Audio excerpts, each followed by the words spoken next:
فاسألوا أهل الذكر إن كنتم لا تعلمون. Kenapa gunung Tursina di Sinai Mesir masih ada, sementara di dalam kisah Nabi Musa alaihi salam meminta untuk melihat Allah Subhanahu wa taala, lalu Allah menyampaikan, "Lan tarani, engkau tidak akan pernah melihatku." Allah baru menunjukkan cahayanya, gunung Tursina itu hancur lebur menjadi debu dalam suatu tafsir, di dalam satu kitab tafsir. Kenapa pada hari ini bisa dilihat masih ada secara kasat mata gunung Tursina itu masih ada? Ini ranah imaniyah, tidak ada yang bertabrakan, tidak ada yang ta'arud antara peristiwa Nabi Musa meminta untuk melihat Allah lalu gunung tersebut hancur lebur dengan ketetapan Allah Subhanahu wa taala. Mudah bagi Allah Subhanahu wa taala mengadakan sesuatu yang tadinya ada kemudian diadakan kembali. Kita ini sebagai manusia yang tadinya tidak ada bisa Allah adakan tanpa adanya contoh terlebih dahulu. Ini ranah imaniyah, dan urusan iman itu memang kebanyakannya tidak masuk akal.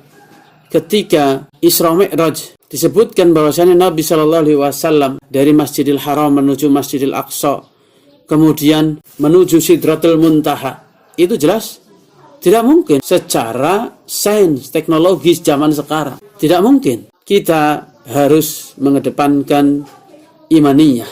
Ini urusan kaitan dengan iman. Semoga nasihat ini saya tutup dengan nasihat dari Syekh Salim Id Hilali, salah satu ulama al-hadis zaman ini.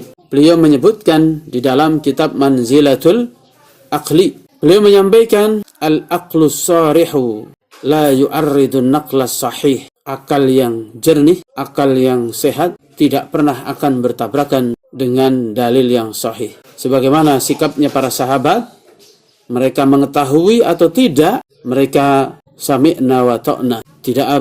Tidak memaksakan diri kenapa begini dan begini ketika memang tidak masuk akal.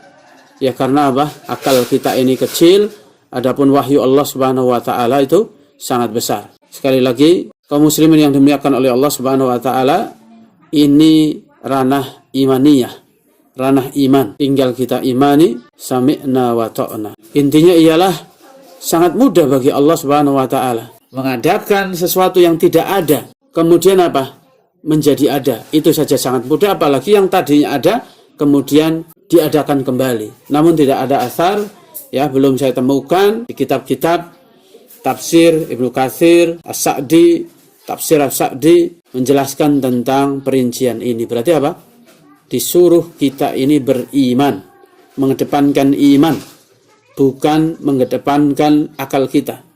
Iman ialah tempatnya hati, adapun akal itu ya sangat terbatas. Semoga Allah Subhanahu wa taala menjadikan kita orang-orang yang beriman, orang-orang yang memiliki pemahaman yang benar dalam agama ini, sehingga Allah Subhanahu wa taala muliakan diri kita, akal kita menjadi akal yang selamat. Semoga bermanfaat.